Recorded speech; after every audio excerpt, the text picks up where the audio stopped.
Hello, welcome to the Charlie's Way Film Discussions. Today I have my guest with me as always, Anthony, and we're going to be going over X-Men Days of Future Past.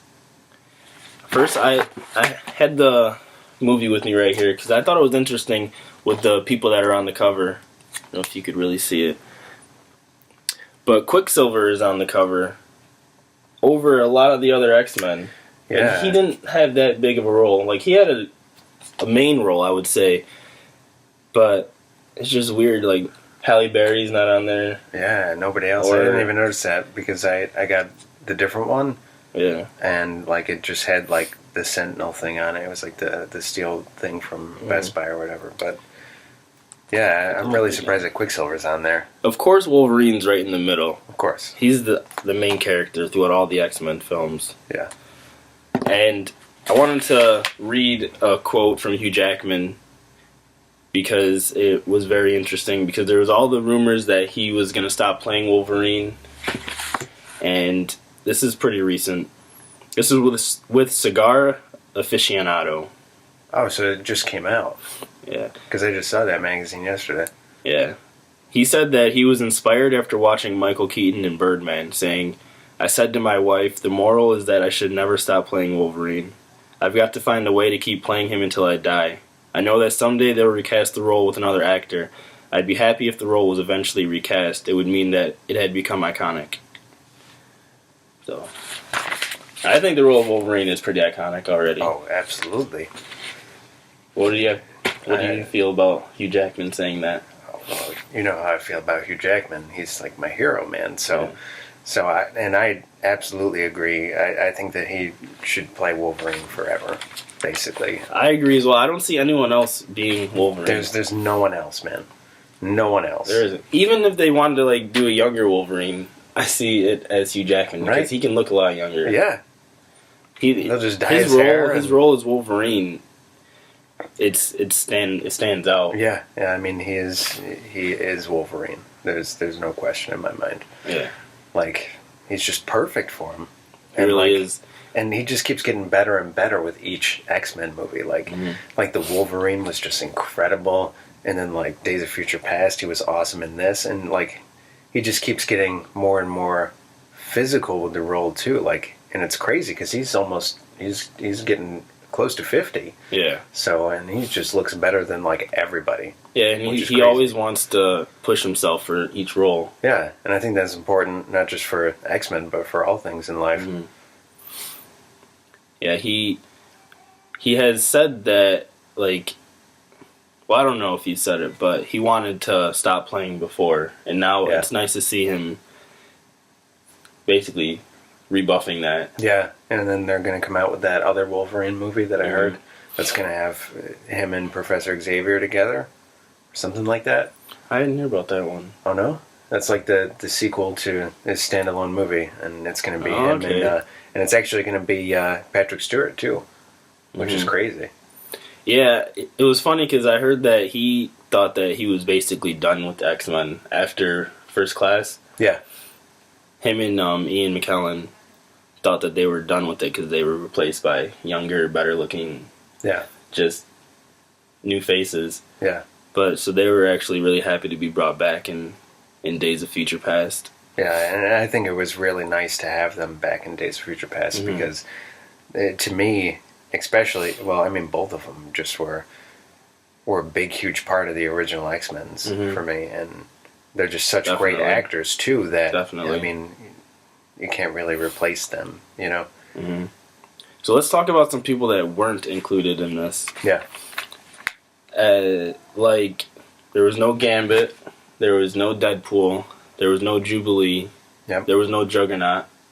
yep, I feel like they could have added some of the more famous characters, and they had so much room to work with in this movie. Yeah. With the two timelines, and just, the movie was actually pretty long.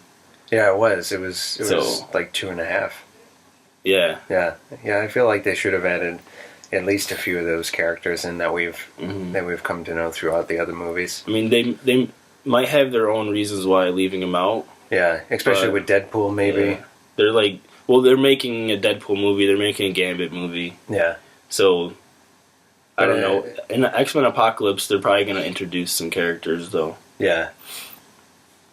But they're recasting, like, there's going to be none of the old cast except for Hugh Jackman. Like, they're all going to be the new cast. Yeah. So, it would have been nice to see some of the other people. Yeah, would have been. Also, talk about someone else that's in. I just wanted to get this off my chest. Ellen Page. I really don't like her. Yeah? Yeah. It stems from me watching a movie called Hard Candy. I didn't see that one. Yeah, don't watch it. It just made me not like her forever. I can't ever look at her the same. Really? What was it about? It's about a girl that, like, she's just a horrible person. Drugs? No, she wants to kill... I don't want to get too far into it. It's a different movie, but I just wanted to put it out there that I don't like her. And again, I don't even... Like, now I look at her and I'm watching her act and I'm just like, I don't like her. Yeah. I mean, she was good in Juno, but I haven't really seen her in anything else. Yeah, Juno might be an exception, though. I don't know why. I do like that movie. It was good. Yeah. Alright, so we also had Rogue make a small little cameo at the end. Yeah. And I felt like she should have had a larger role as well. Yeah, she's a big part of the X-Men. Huge part. Like, how can she not have more of a role in that movie?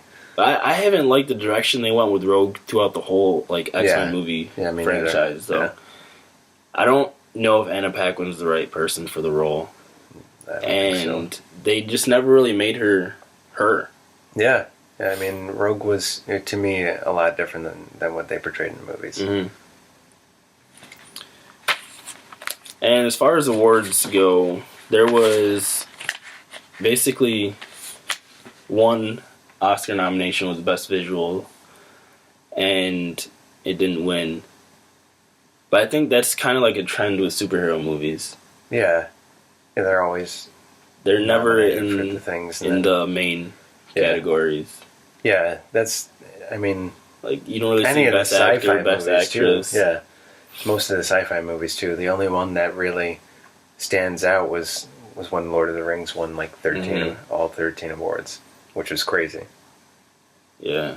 How do you feel about that, though? Do you think they should be included in those discussions, and any roles in this movie you think should have been included in the discussions? I think so. I think that superhero movies now have gotten to a place where they're serious enough to be really in competition with these other movies that people think are just so great, you know? Yeah. I feel the same way, because in this movie, it had the most A-list actors, the most Oscar-nominated actors with 8 in a superhero movie. I think it was tied with The Dark Knight.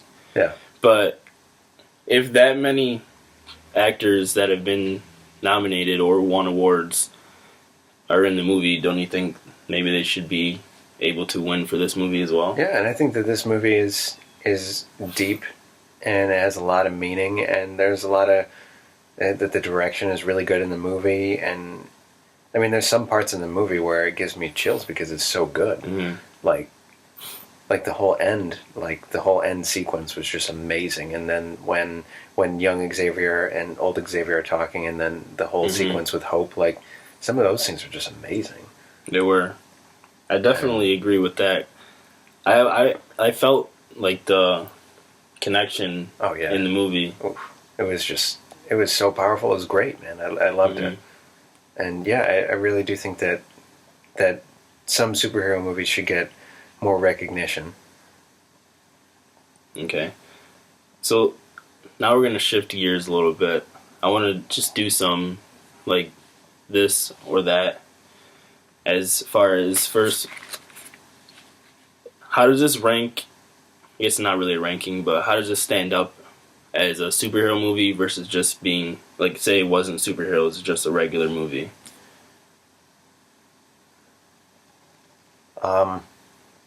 I don't really know. I mean, they've made movies that are similar to this that aren't superhero movies. Like some of the movies that come to my mind are, I don't know, but I mean, they're similar, but like the one with Jake Gyllenhaal there, where he keeps going back and doing the same thing on the train or whatever it was. And I mean, that movie was okay, but I think that the story of the X-Men itself lends it better to this type of story than something like the Jake Gyllenhaal thing or whatever. Mhm. But that was a good movie too. Oh, Source Code, that was what it was called. Yeah. Well, the time travel aspect has been in the X-Men storyline for a long time. Yeah, I mean, this comic came out, in the 70s? Something like Something that. like that. And I was actually, that reminds me, I was really happy to see Bishop as one character that was included. Yeah. I always loved him growing up. Yeah, and he wasn't in any of the other No, movies. yeah, this so was it the first really one great. he was in. Yeah.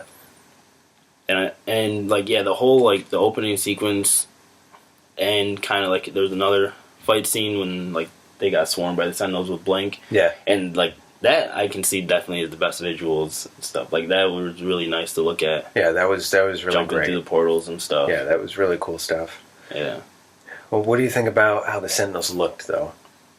See, I was thinking of that to myself when I was watching the movie, because back in the 70s in the timeline, they looked like Sentinels like that you would think you are used to seeing. Yeah, like the ones that were in, like, the cartoon. Yeah. Right? Yeah. But then you could see how they evolved into the future. Yeah. And, I mean, I didn't like the way they looked. No, I didn't like the way they looked. But I can see where they were going with it. Yeah, that was the only issue that I Because they were really like, had.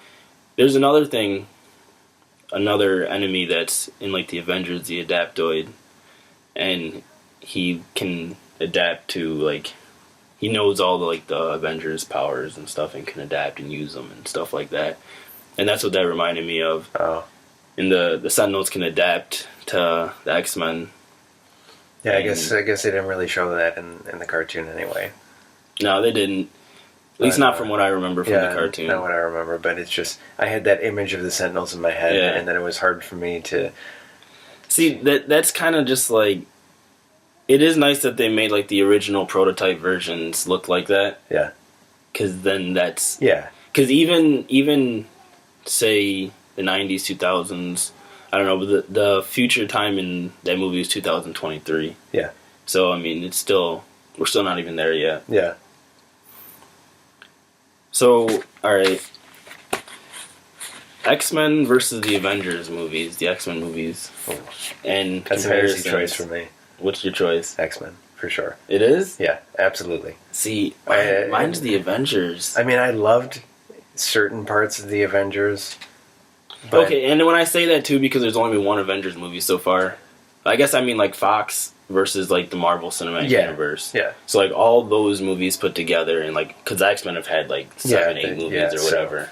So I would definitely pick X-Men, because I think that Marvel now, that Disney owns them, has made their movies too Disneyfied. That's the term I like to coin, because it seems like they're always trying to take away some of that seriousness in some of the movies. I mean, there are some exceptions, like the Captain America movies, which were incredible.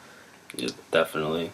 But I think that, like, the Thor movies, they just ruined them, man. They just made, like, the second one was just so, like, they just tried so hard to make it like funny, like, so much, and it was just like, it's, I mean, a little bit of comedy goes a long way. I mean, because you still see, like, comedy in, like, the X-Men movies, but it's not the same. It's not Disneyfied. But I mean, like in Iron Man, that's different, because Robert Downey Jr. brings a whole different aspect to the Marvel Universe. But I mean, it was really great to see all those characters together again for the first time ever on screen. But I just feel that the X-Men movies are more serious. They are, and they bring, with that seriousness, they bring a different aspect. And there's also, like, more violence, I think, in the X-Men movies. Yeah. Well, which I prefer. Yeah. Because it's, like, you don't want to see someone, like, punching somebody and then there's no effect to it. Yeah. Like when Wolverine, like, hits somebody or slices somebody. Yeah, right. But at the same time, I feel like the movie-making quality of the, like, Marvel Cinematic Universe has gotten a lot better. Oh, and yeah. the X-Men, with exception with like First Class or Days of Future Past. I don't know if it's just the time aspect, like they were a lot older, but they're just, I don't think they're up to the same level. No, not in terms of that, because I mean Disney has so much money that they can pour into these movies, and they do a really good job of doing that. Because even Iron Man, sorry for cutting you off. That's all right. But Iron Man was 2008 or so, but I still feel like it had the same feel, at least in quality, as a lot of the newer movies. Oh yeah, I mean it definitely feels like that. And the first Iron Man was incredible. Like it just changed everything for Marvel. I think. Yeah. I think from then on, like everything from Marvel has really stepped up the game. But yeah. I think that since they sold their rights to Disney, Disney tries to put in too many little things in the movie. But I mean, they do have a lot more. I mean, it really looks great. All the stuff that they put out, and they always have quality stuff. So yeah. And X-Men really didn't get there until these last two movies, like you said. So how does Days of Future Past rank against First Class? Yeah. I mean, well, I'm just happy that Banshee's dead. So I would have to say that Days of Future Past definitely ranks higher than First Class for me. He was horrible. Banshee was the worst character. Oh my god. I don't know. I liked First Class a lot. Yeah, First Class was great, and like the whole entire like seeing Magneto like that and Professor Xavier Young. I mean, and then when he lifts out the submarine from when he finally hones his power and everything, like those are some really amazing scenes. Like I love those scenes. I love the dynamic between James McAvoy and Michael Fassbender. Yeah, I mean they're just incredible together. They're ahead of their time when I think of like two actors acting together. Yeah, and I mean Fassbender is going to be one of the greatest actors of all time. I feel. I mean, he's just been so great. He's on his way for sure. Yeah, definitely. And he's so. I mean, he's young in comparison to a lot of these other people, and he really has. He's really honed his acting skills in a lot of other movies. Just and he brings that to the X-Men, and it was great. Yeah, again, like the amount of just top-notch actors that are in this movie is astounding. Yeah, and I mean, Ian McKellen is incredible too. I mean, he's been in so many iconic roles, and I mean, and to be Magneto and Gandalf and all these other characters. I mean, he's he's incredible, and he brings a different.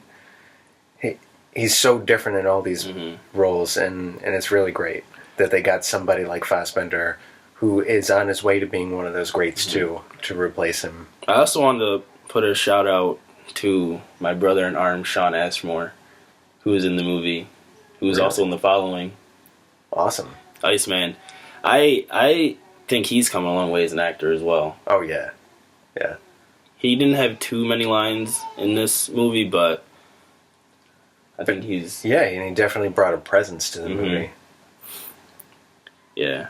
So, what's your favorite part of the movie? Mine was the stuff with Quicksilver. It was just really entertaining.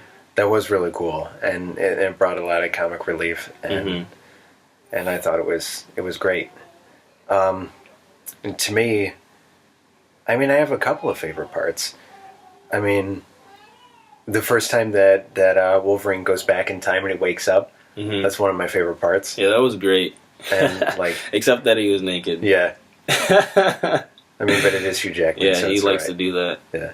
And then, of course, I mean, like I said before, the whole part with Hope, when old Xavier's talking to young Xavier, like that's one of the most amazing parts to me. And then the end, when Wolverine wakes up, and then everything that... I actually felt something there. Oh my god, man. Like, I get the chills every time I watch that. I've watched it, like, at least 20 times, man. Yeah. And I still get it. Like, when he just wakes up and then he's walking down and the music is playing and then he sees everybody there still, like, it's so powerful. Like, I think that's my favorite part. I'm really curious to see what's going to happen, too, in the future, though, with that, and how they're going to move on from that, because now that Jean Grey is back. Yeah, especially with Apocalypse coming up, too.